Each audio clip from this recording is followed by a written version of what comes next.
Doctor वगैरे radio plus आणि TV9 वर पण त्यांचं लेक्चर ऐकलं.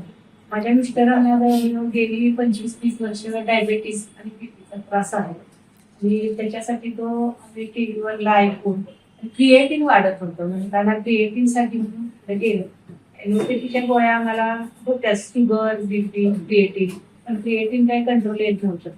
मग डॉक्टरांशी जाऊन आम्ही भेटलो हे रेडिओचं वगैरे ऐकून.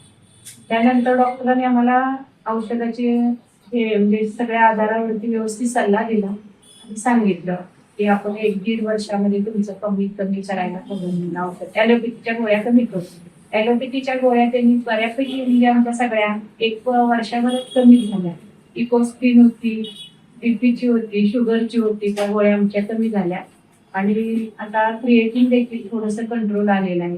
आणि आहारामध्ये इतका बदल सांगितला की आहारावरच शक्यतो आमचं शुगरचं कंट्रोल आलेलं आहे. आहारामध्ये आम्ही सर्व प्रकारची फळे खातो. पूर्वी केळ खात नव्हतो, बरीच म्हणजे सांगितलेली की फक्त पेरू आणि असं सफरचंद हेच खायचं होतं. परंतु आता आम्ही पपई खातो, केळी खाते आणि सफरचंद सर्व प्रकारची फळं खातात.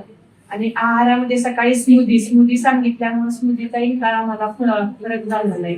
त्यांची शुगर आता नॉर्मल आहे आणि क्रिएटिन देखील कमी आलेला आहे. अजून सर बोललेले कमी करण्यात येईल.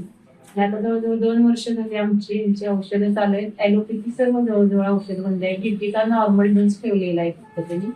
ते पण डॉक्टर वगैरे घेतात होते, झोप येत नव्हती म्हणून. मित्रांना तब्येत व्यवस्थित आहे आणि शुगर पण कंट्रोल आहे. आम्ही खुश आहोत त्याच्यावर.